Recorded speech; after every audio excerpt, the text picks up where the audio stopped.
300 millones de años. Segunda parte. El planeta humano. Bienvenidos a la planicie aluvial del río Rin en la época del Eoceno. 10 millones de años después de que el impacto de un cometa devastara nuestro planeta y Europa migrara más al norte. En los climas subtropicales, los mamíferos se habían convertido en los dueños de la Tierra. Aquí, donde más adelante crecerá la uva Riesling, ahora encontramos un exuberante y primigenio bosque tropical. La mitad de los grupos de mamíferos que existen en nuestro mundo ya estaban presentes aquí.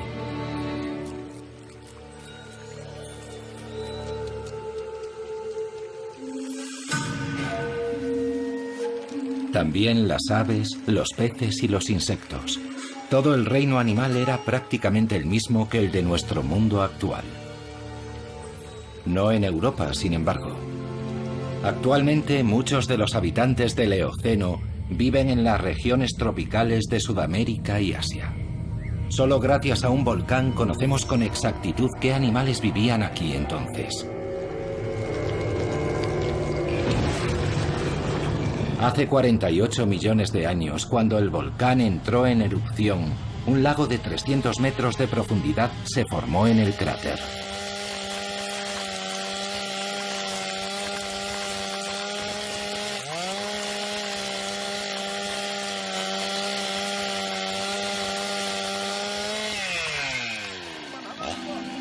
Las plantas y los animales desaparecieron en las profundidades, pero se conservaron intactos en las pizarras bituminosas.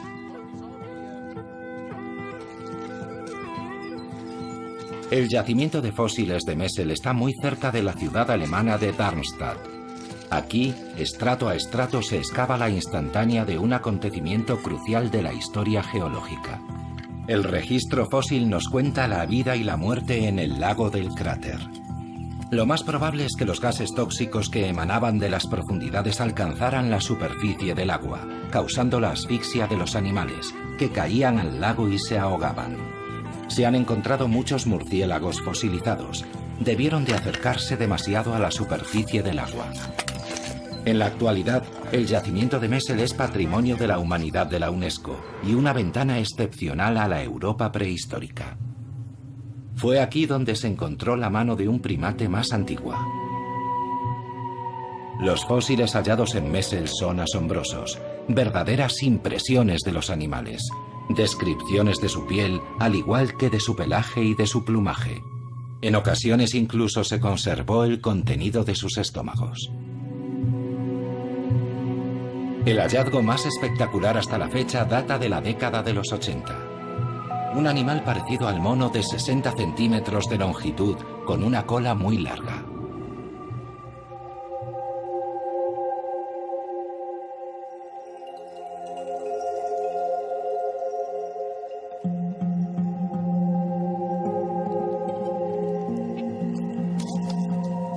Probablemente esa criatura también fue víctima de los gases venenosos, como el resto de los animales descubiertos en el yacimiento.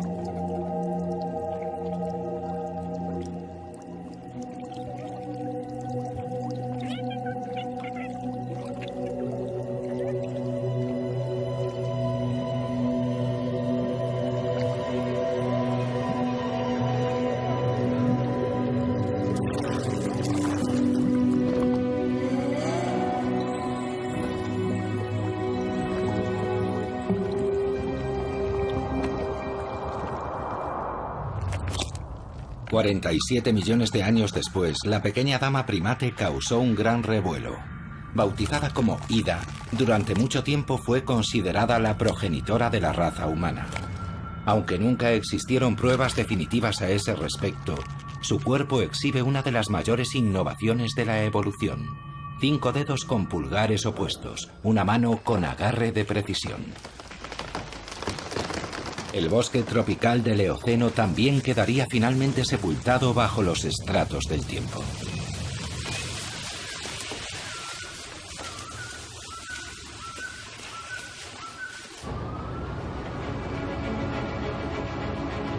Ahora, cada vez que arañamos la superficie podemos atisbar fugazmente la prehistoria. Aquí, donde las excavadoras sacan el último lignito del subsuelo, antaño crecían bosques vírgenes junto al mar. Dormitando bajo el lignito se encuentran toneladas de ámbar, y en su interior, congelada en el tiempo, la vida de los bosques primigenios.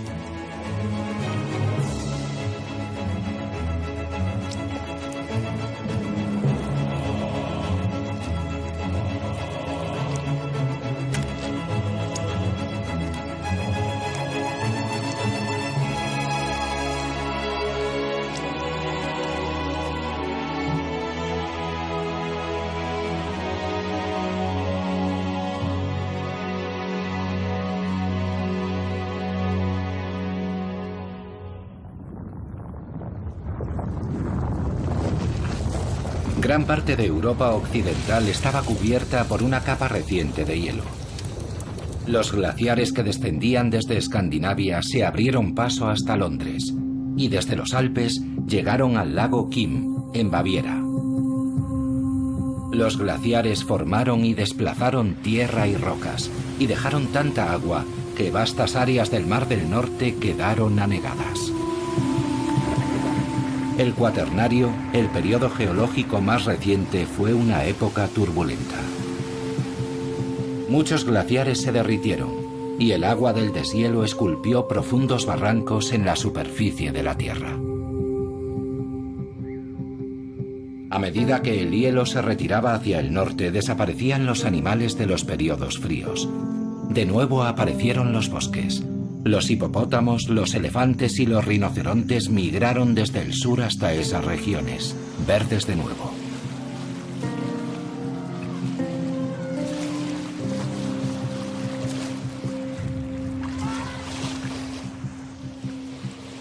Los ciervos y los elefantes eran vecinos en los afluentes del primitivo Rin.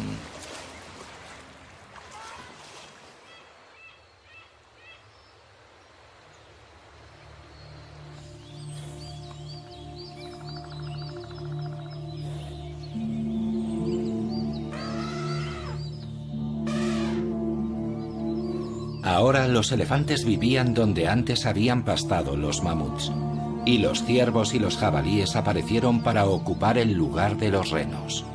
Los animales migraban en función de los cambios en el clima. Pero algo crucial había cambiado. Los animales ya no estaban solos.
En octubre de 1907, el peón Daniel Harman hizo un hallazgo asombroso.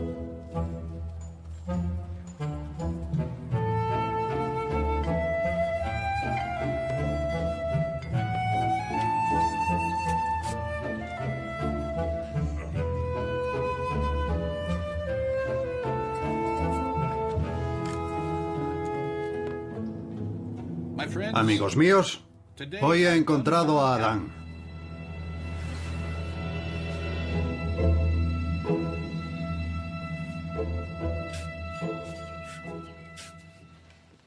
Pocos días después, un antropólogo visitó aquella cantera de arena. Durante 20 años el investigador había pagado a aquellos trabajadores para que buscaran huesos para él.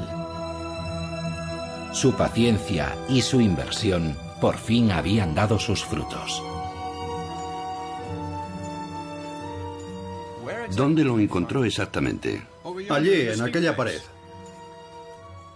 ¿Revisó cuidadosamente ese lugar? Ajá. ¿Y encontró allí algo más? Esto, eso y esto. Ajá.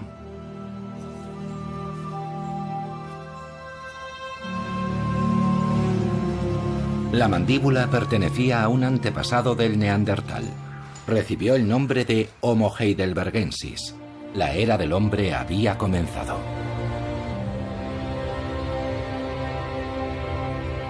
El ring medio se formó mucho antes de que los primeros humanos aparecieran en Europa. Los Alpes presionaban desde el sur, creando las tierras altas de Alemania Central. Después, hace 25 millones de años, el océano se retiró de las cordilleras montañosas emergentes, dejando atrás al ring medio. Hasta 10 millones de años después no se conectaría con el Alto Ring. Mucho más tarde aún, apareció el hombre para dejar su implacable huella sobre el paisaje. Durante la industrialización, el Rin, como muchos otros ríos europeos, fue canalizado en todo su curso, remodelando regiones enteras.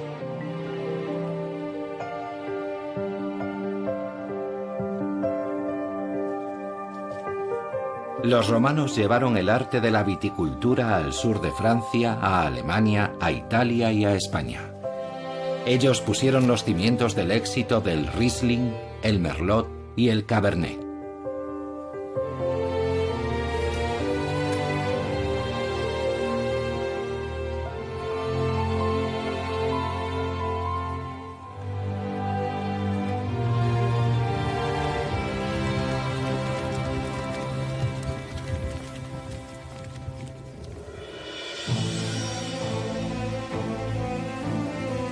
Aunque el paisaje de la ribera del Rin no lo sugiera, sus habitantes viven aquí más cerca de bufaderos de lo que imaginan.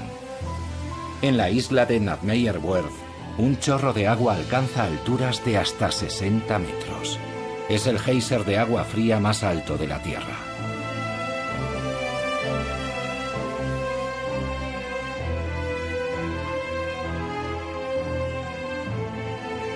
No muy lejos del geyser hay un antiguo cráter, el lago Lachar. En la Edad Media, unos monjes benedictinos se retiraron en este lago aislado. Construyeron un monasterio y lo llamaron María Laach. Pero los monjes ignoraban que vivían más cerca del umbral del infierno que del cielo.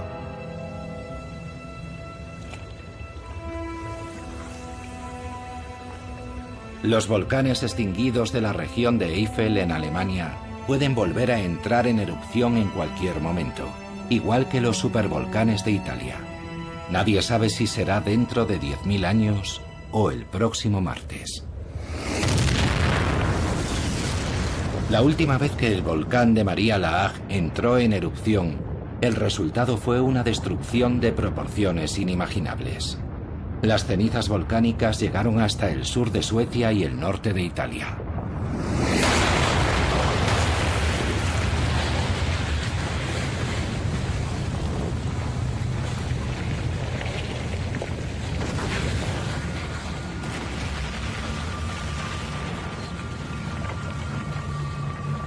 Durante días, las avalanchas de lava candente y las cenizas inundaron los valles, creando un muro de 30 metros de altura que contuvo las aguas de los ríos Rin y Mosela durante muchas semanas.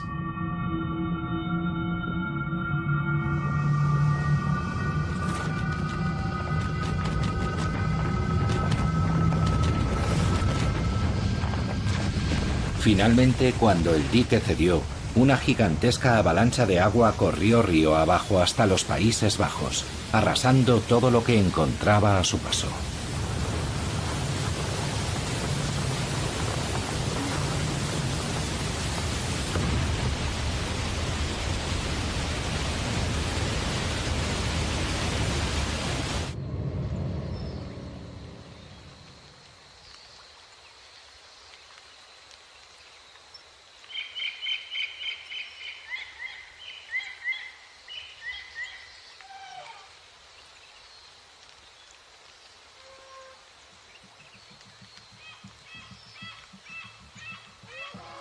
Mucho antes de aquella devastación, un ancestro del ser humano actual vivió en una extensa región de Europa y de Oriente Próximo. El Homo neanderthalensis, el neandertal.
Hace más de 200.000 años, esta especie humana ya se había desarrollado en Europa. En los periodos más fríos, los glaciares habían obligado al neandertal a levantarse y seguir su camino. Pero finalmente la especie consiguió adaptarse al frío. Durante mucho tiempo se pensó que el neandertal era inferior al hombre moderno en todos los aspectos, pero no es así. Los neandertales sabían encontrar refugios seguros y los mejores territorios de caza.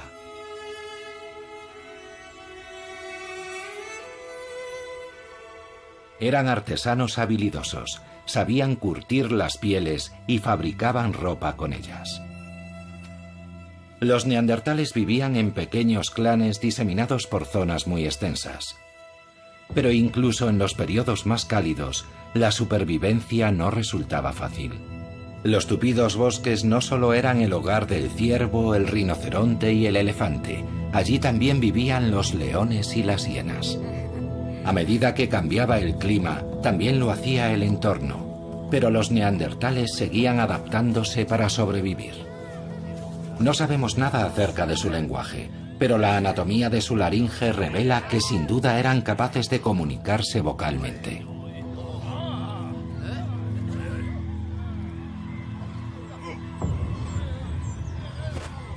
Sus herramientas para cazar eran ya mucho más avanzadas que las del Homo heidelbergensis. Usaban una especie de cola hecha de resina de abedul para sujetar sus afiladas puntas de pedernal a sus lanzas. Una invención brillante.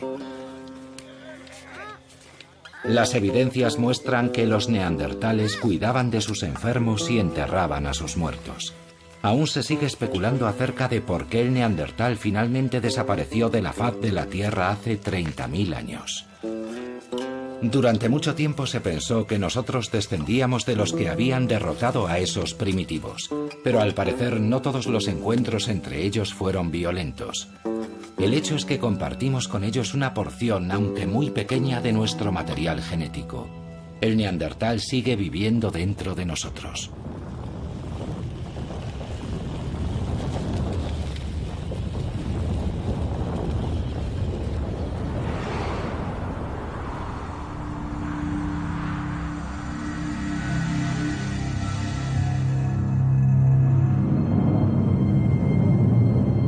Por última vez hasta la fecha, un gran periodo frío se apoderó de Europa. Los lobos y los grandes herbívoros, mamuts, bueyes almizcleros y renos, recorrían por millones las grandes llanuras. A los pies de los glaciares, un viento constante azotaba la tierra. Era el lugar más septentrional en el que había vida. Cuando el frío se hizo demasiado intenso, las manadas tuvieron que migrar.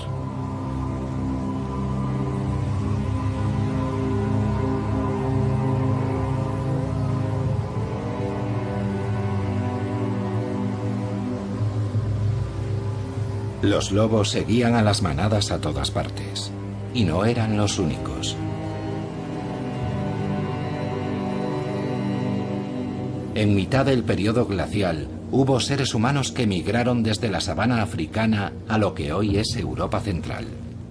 Durante días interminables, el cazador recorría el desierto de hielo en busca de carne fresca para su clan. Los lobos fueron de los primeros animales salvajes que los humanos no solo cazaron, sino que también domesticaron.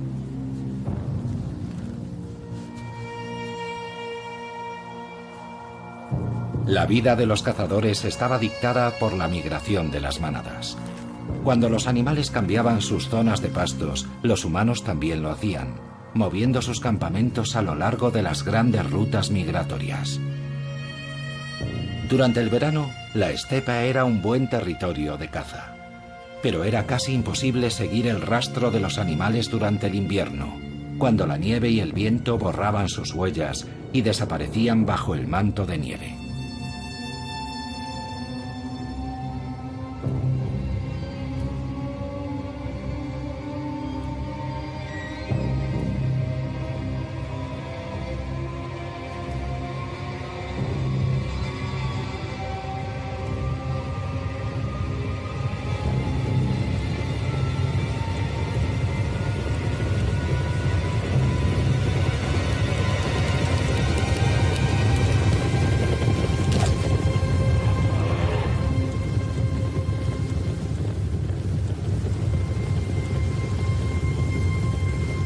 Cada año los cazadores esperaban que sus presas pasaran durante su migración. Pero las grandes manadas empezaron a desaparecer lentamente y nunca regresaron. Algunas especies se extinguieron por completo, otras abandonaron esos territorios. Durante mucho tiempo el ser humano cargó con la culpa de la desaparición del mamut y de los megalóceros. Pero un puñado de cazadores no pudieron ser los responsables de la extinción de esas especies. El aumento de las temperaturas parece la explicación más plausible de la desaparición de los animales. El final de la edad de hielo marcó el inicio de un nuevo periodo geológico, porque solo después de que los glaciares se derritieran, Europa empezó a ser el lugar que hoy conocemos.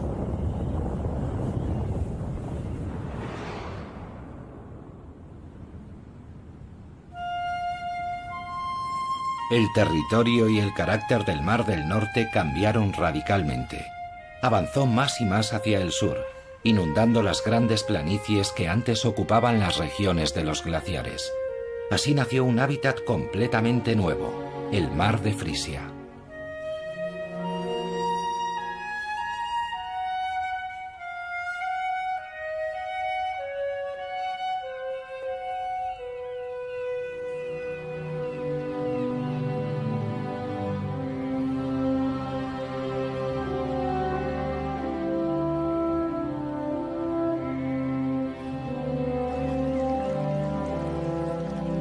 Arenas de grano fino, lodo gris y marrón y aguas turbias hasta donde alcanza la vista.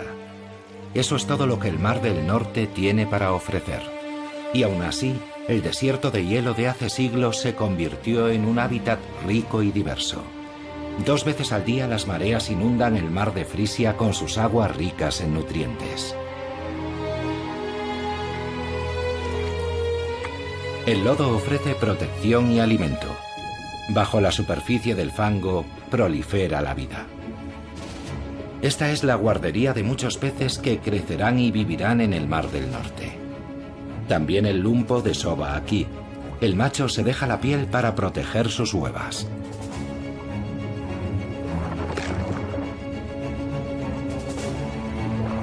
Después de todo, no es su supervivencia, sino la de sus retoños, la que asegurará la supervivencia de la especie.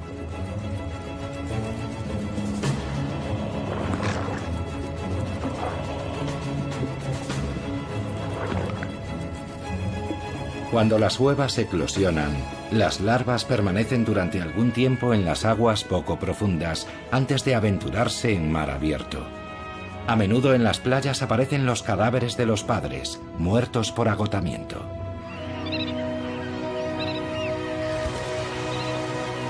En primavera y otoño, millones de aves migratorias hacen una parada para descansar en el mar de Frisia. La región acoge la mayor población de aves de toda Centroeuropa. La Edad de Hielo creó una isla de vida.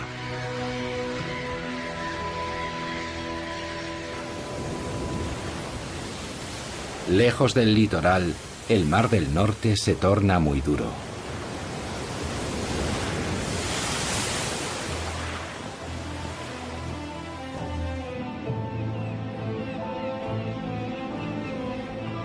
Entre su violento oleaje se alza en el mar la isla de Helgoland.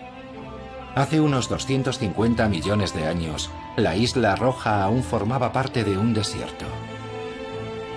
Es la única escala posible en muchos kilómetros para las aves de paso que necesitan descansar. Una vez al año, los acantilados de Helgoland ofrecen a miles de aves marinas un lugar perfecto para criar a sus polluelos.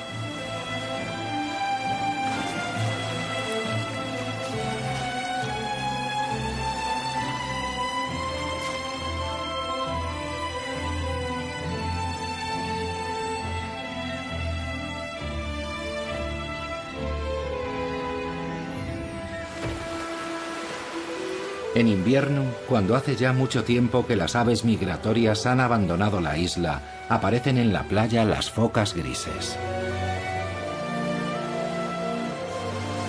Los machos compiten por los mejores sitios, intentando conquistar las zonas de la playa donde las hembras se reúnen para esperar el nacimiento de sus crías.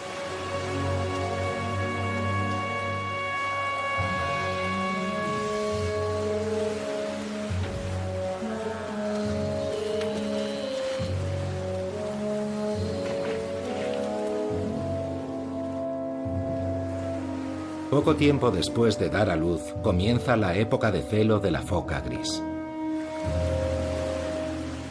Uno tras otro, los machos aparecen en la orilla y compiten por ser los mejores en la batalla por la reproducción.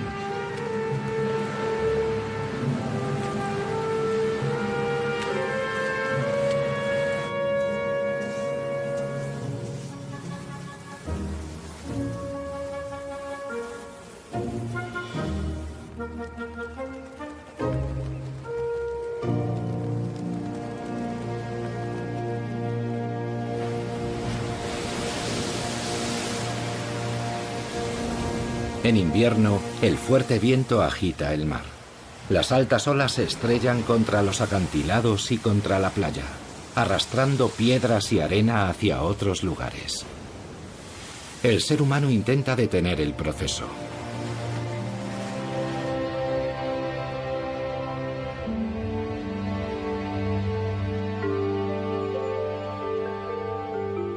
A lo largo de la costa del mar Báltico todo es mucho más tranquilo. Aquí, la Edad de Hielo excavó una cuenca y la llenó de agua del deshielo, creando el mar Báltico y un extenso cinturón de marismas y llanuras arenosas, ni tierra firme ni mar.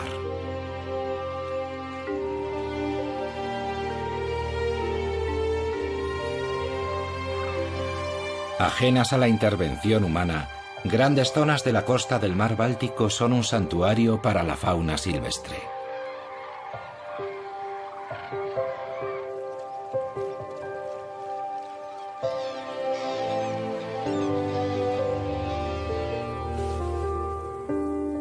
El extenso cinturón de las marismas es un refugio perfecto para el aguilucho lagunero, que anida y cría a sus pequeños en el suelo.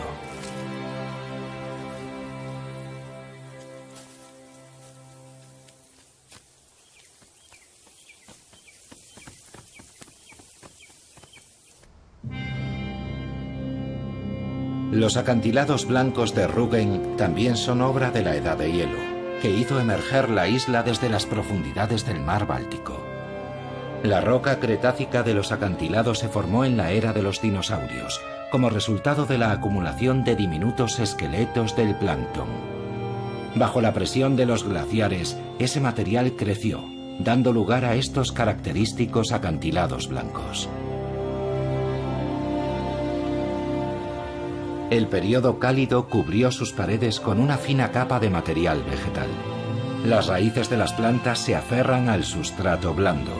Sin esa cubierta vegetal, el oleaje y la lluvia hubieran hecho desaparecer por completo la isla hace mucho tiempo.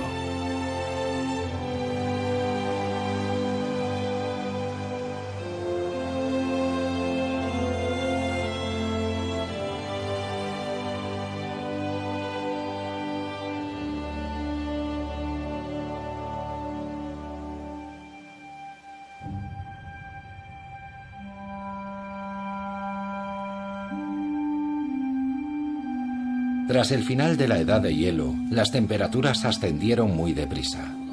Los bosques regresaron y con ellos los animales que conocemos hoy.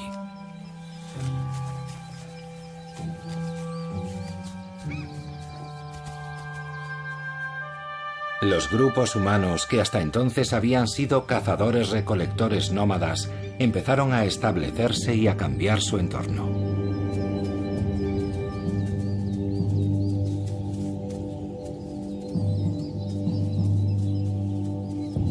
Pero mientras la civilización daba sus primeros pasos, comenzaron a aparecer conflictos completamente nuevos.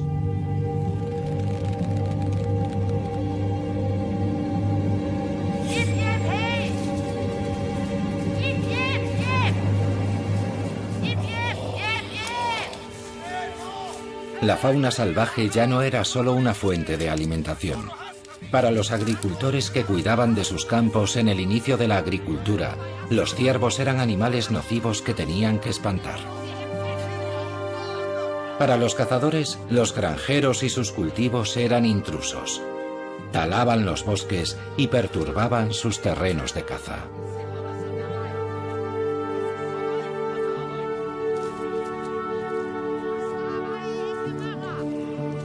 La agricultura, sin embargo, finalmente se impuso. Y con la así llamada Revolución Neolítica, el ser humano comenzó un proceso dirigido a adaptar la naturaleza a sus propias necesidades. Aparecieron las aldeas y después las ciudades, y la población creció rápidamente, porque el hombre ya no dependía de lo que podía cazar o recolectar, ahora podía producir sus propios alimentos. La fauna salvaje evitaba los asentamientos humanos, retirándose cada vez más a las profundidades de los bosques.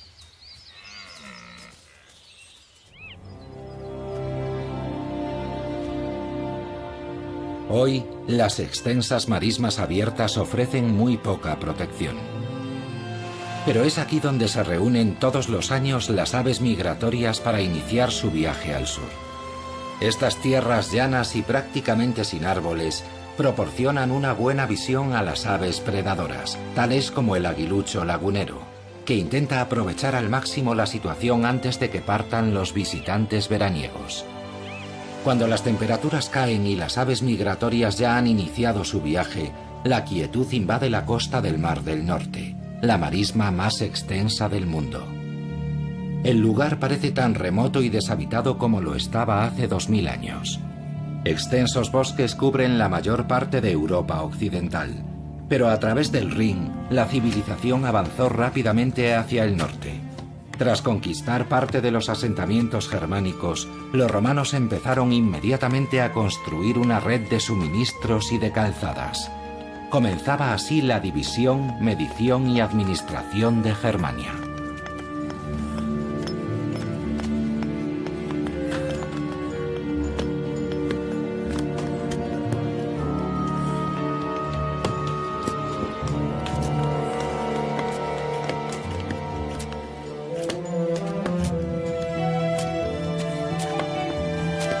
Gracias a una sofisticada técnica de medición, las calzadas romanas atravesaban el paisaje en perfecta línea recta.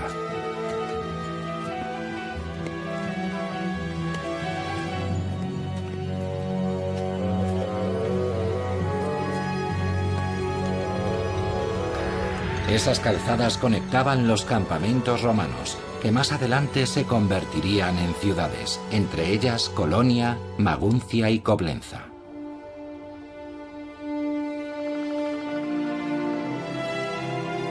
Lejos de los transitados caminos que construyeron los romanos, la Alemania de hoy en día está poco poblada. Si se dejara que los bosques se autorregeneraran, cubrirían prácticamente toda Europa.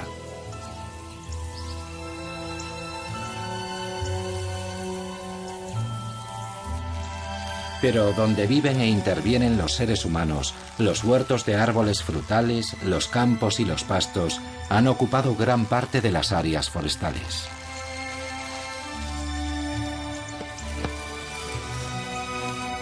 Se han creado nuevos hábitats. Aquí, el ganado vacuno y lanar y la maquinaria agrícola impiden que los bosques recuperen su territorio.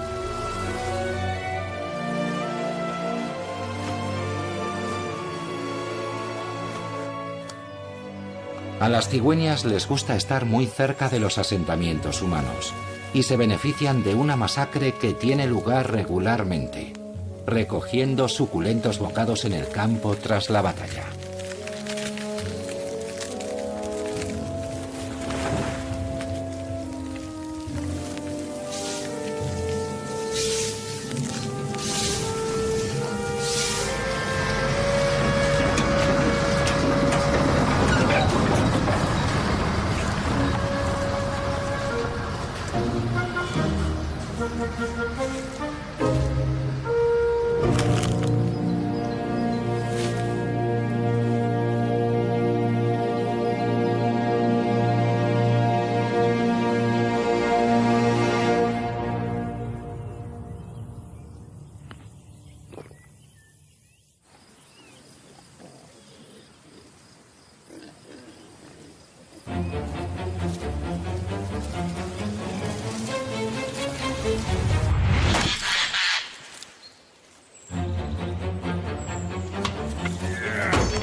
La humanidad se abre camino una y otra vez para ocupar su lugar en la naturaleza. Hasta comienzos del siglo XIX, la madera fue el material más utilizado y prácticamente el único con el que calentarse. Regiones enteras fueron deforestadas. En aquella época, los osos casi habían desaparecido.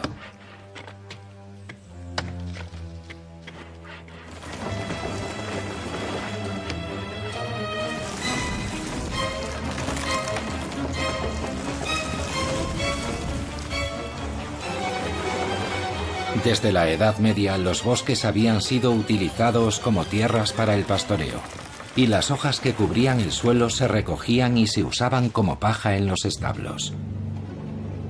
La madera y el carbón proporcionaban la energía para calentar los hornos de las industrias de la sal, el hierro y el vidrio. Aparecieron más y más carboneras de leña para fabricar carbón vegetal, muy necesario para alimentar la incipiente industria. Allí donde escaseaba la madera, las comunidades y las ciudades dictaban leyes para proteger sus bosques.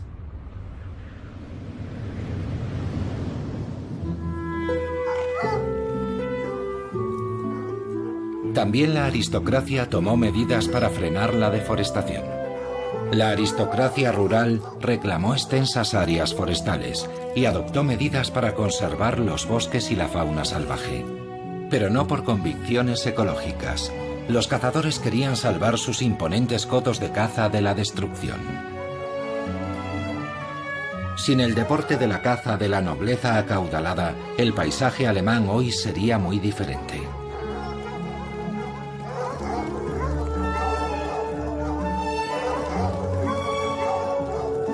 Durante milenios, la caza fue una necesidad existencial para el ser humano.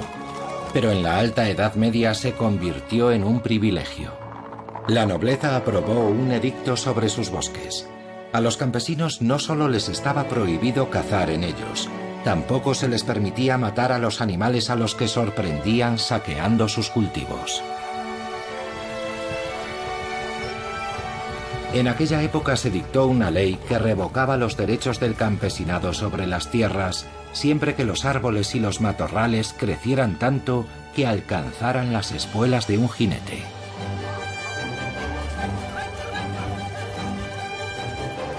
Actualmente la caza no solo sirve para controlar la población de animales, también es una actividad recreativa muy popular.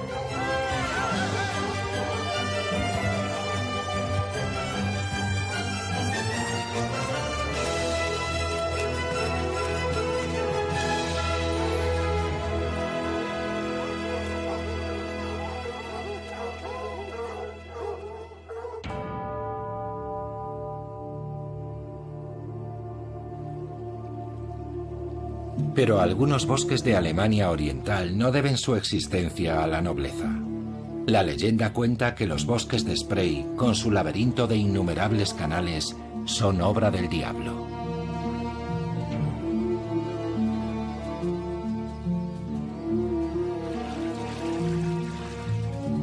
De hecho, esta madeja de agua y bosques es un legado de los glaciares de la Edad de Hielo.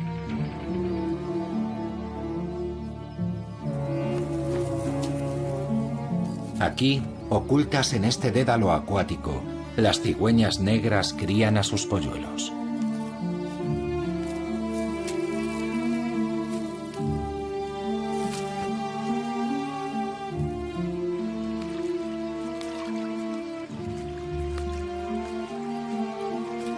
Se alimentan de pequeños peces y ranas que tienen que compartir con las serpientes.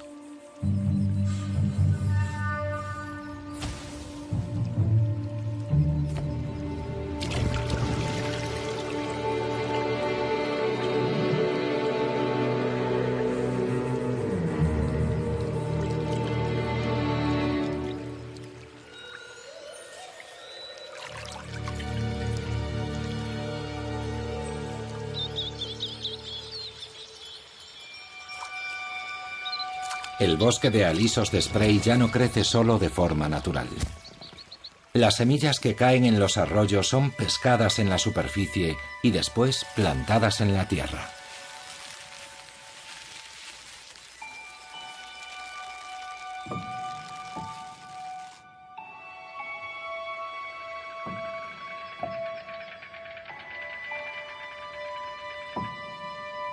El bosque actual de Spray ya no guarda ningún parecido con su antepasado primigenio.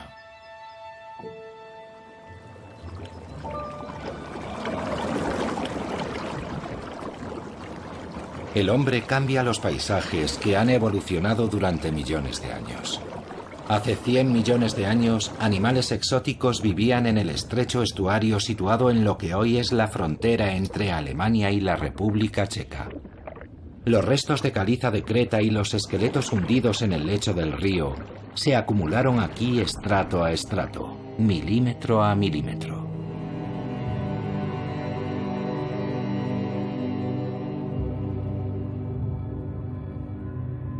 Esa creta, junto con la arena y las rocas depositadas por el viento y el agua, se acumularon formando espectaculares acantilados de arenisca.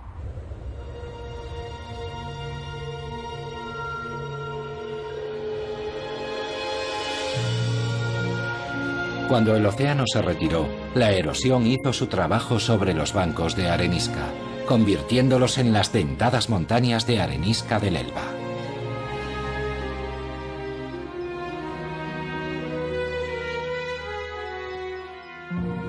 Recorrer estas paredes de piedra, entre los diferentes estratos rocosos, es como un viaje en el tiempo a través de las eras geológicas del continente europeo. Y su construcción continúa, a medida que los arroyos y cascadas cambian continuamente la pared de roca.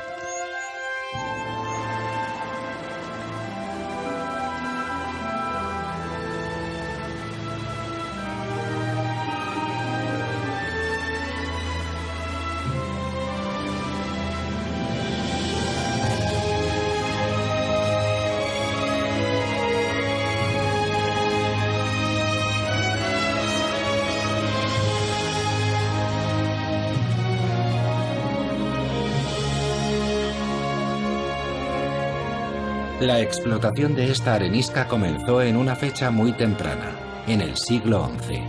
Mucho tiempo después, con el desarrollo del transporte fluvial, aparecieron canteras a lo largo de todo el río Elba. En algunos puntos, las canteras ampliaron el estrecho valle de este río.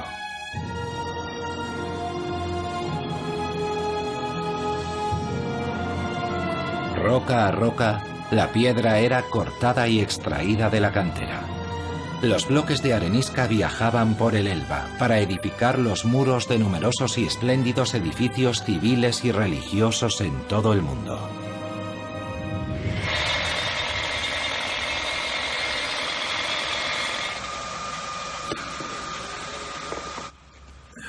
Esa arenisca sigue extrayéndose actualmente y se envía a clientes de todo el mundo.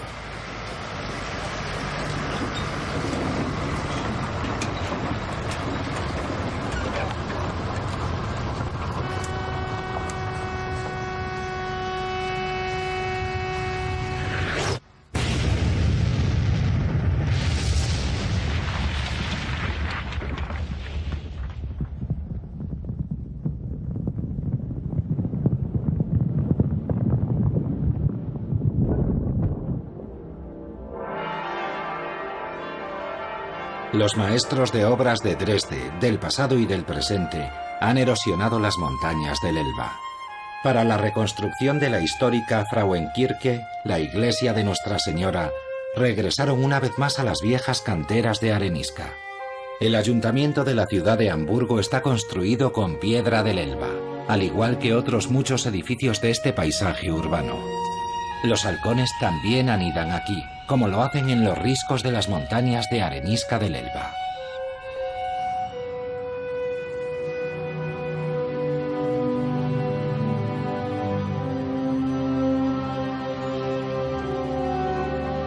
Hace ya mucho tiempo que los animales se encuentran como en su propia casa en este hábitat creado por el hombre.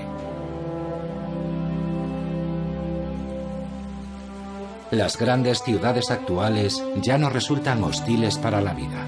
A menudo ofrecen una mayor diversidad de hábitats que el campo que las rodea.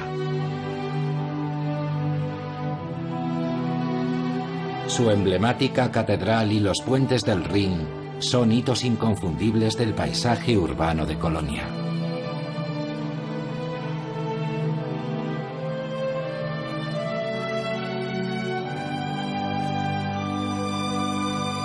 Turistas, hormigón y atascos de tráfico.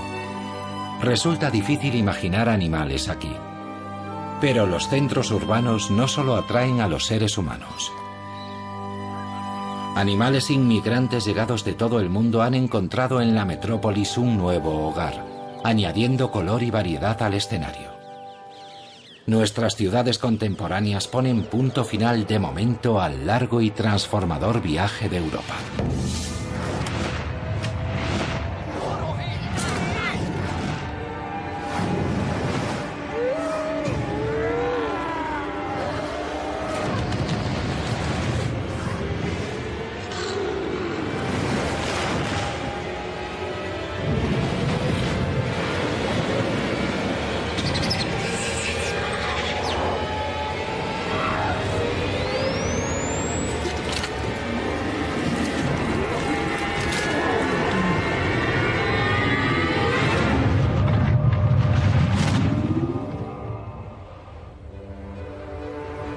Nuestro viaje ha terminado, pero Europa aún seguirá viajando durante mucho tiempo. Nunca sabremos qué dirección seguirá en el futuro.